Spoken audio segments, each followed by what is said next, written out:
এই 100 টাকা রেখে মুরগিটা আমারে দেন ভাই। পুরান আমার মাংস ব্যবসায় পয়সা আছে। বড় মুরগি দিয়েন না ভাই, এই 100 টাকা রাখেন, নইলে আপনি লস হয়ে যাবেন। 70 টাকা হলেই হবে। ভাই মুরগি কত টাকা কেজি? ভাই মুরগি 180 টাকা কেজি। ওই যে ওইটা কত করে কেজি? একই দাম, যেটা নেবেন 180 টাকা কেজি। আমার কাছে 100 টাকা আছে।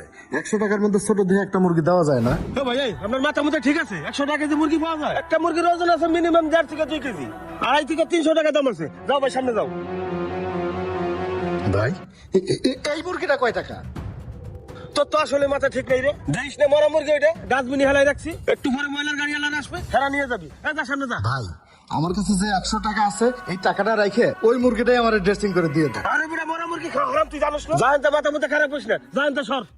ভাই হারাম হালাল ওটা আমি পরে বুঝুন না। এই 100 টাকা রেখে ওই মুরগিটা দেন তো আমারে। রে বাবু রে, ওরে খেতে তো তা সরেন তো। আরে দেন না ভাই মুরগিটা।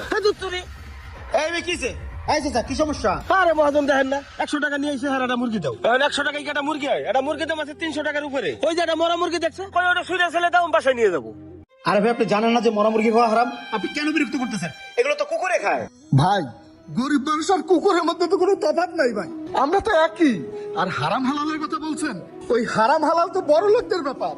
আমরা যারা গরিব মানুষ, আমাদের কাছে হারাম হালাল নাই ভাই, আমাদের কাছে সব হালাল। আমরা সবই জানি, সবই বুঝি, দরকার হলে না খায় মরুম, কিন্তু পোলা পাস্তর এইটা বোঝে না। পোলাটার আমি কই আইছি আজকে মুরগি দিয়ে বাসায় যাবো। আমি সারাদিন কাম করতে পারি নাই, মাত্র 100 টাকার কাম করছি। আমার 2টা কিডনিতে সমস্যা ভাই, আমি কাজ করতে পারি না। আপনার কাছে তো আর আমি ভিক্ষা চাই নাই, আমি হাত পাতি নাই ভাই। আমি আপনার 2টা হাতে ধরে কই ভাই, এই 100 টাকা রেখে মুরগিটা আমারে দেন ভাই।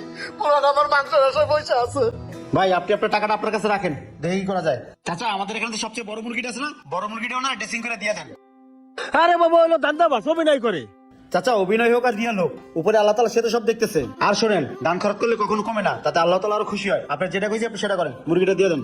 ভাই বড় মুরগি দিয়েন না ভাই, এই 100 টাকা রাখেন, নইলে আপনার লস হয়ে যাবে। 70 টাকা হলেই হবে ভাই, বড়টা দিলে আমি টাকা দিতে পারবো না ভাই। ভাই টাকাটা রাখেন, টাকা লাগবে না। এই মুরগিটা আমি আপনার ছেলেরে খাইতে দিলাম, আমার জন্য একটু দোয়া করেন যান।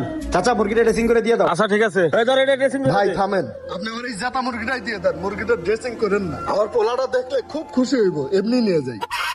আচ্ছা ধর নিয়ে যা। বর্তমান সময় মধ্যবিত্ত পরিবারে এমন অবস্থা হয়েছে, কারো দুঃখের কথা কাউকে বলা যায় না। এখন আপনি ভিডিও দেখে বলতে পারেন যে একটা মানুষ মুরগির মাংস না খেলে কি বাঁচে না? মানুষ তো ভাত খেয়েও বাঁচে। একটা সত্যি কথা বলতে কি, সন্তানরা মাঝে মাঝে এমন বায়না ধরে, ওই ছোট ছোট বায়নার কাছে পিতামাতা যেন অসহায়। কবি বলেছেন, মানুষ না খেয়ে কখনো মরে না, মানুষ মরে আনন্দের অভাবে, মানুষ মরে চাহিদার অভাবে।